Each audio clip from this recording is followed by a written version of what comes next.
Mais on a saisi l'occasion et je voudrais en remercier le directeur général du FERA et le président du conseil d'administration du FERA ici présent, les remercier d'être venus voir avec nous l'état de la route qui vient du camp militaire jusqu'au fond du quartier de Katanga dans le Kadiamor.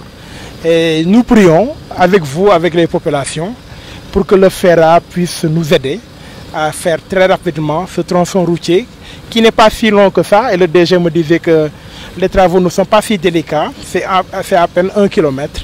Et nous espérons très bientôt voir cette route se réaliser. Nous prions et nous demandons aux populations de bien prier avec nous pour que cette route se réalise très vite. Pourquoi vous avez choisi ce secteur? Oui, mais c'est très simple parce que c'est un secteur très densément peuplé, première raison.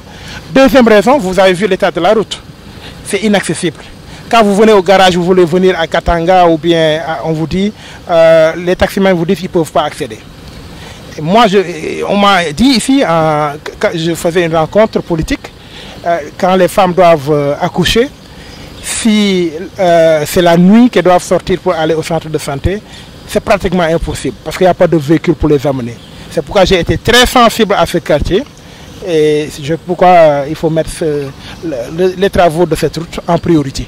Maintenant, il y a une deuxième route que je vais montrer au directeur général parce qu'ils veulent réaliser pour nous 3 km de route dans la commune de Bignona. Donc ici c'est 1 km. Il reste 2 autres, même si on peut rajouter encore un peu on va rajouter avec le DG du FERA. Merci beaucoup. Non, mais je pense que la route est bien dégagée. Hein. Vous savez, l'avantage de Bignona, c'est un lotissement très bien fait. Et ça date des années 70. Lotissement très bien fait. Donc on n'a pas un problème d'emprise foncière.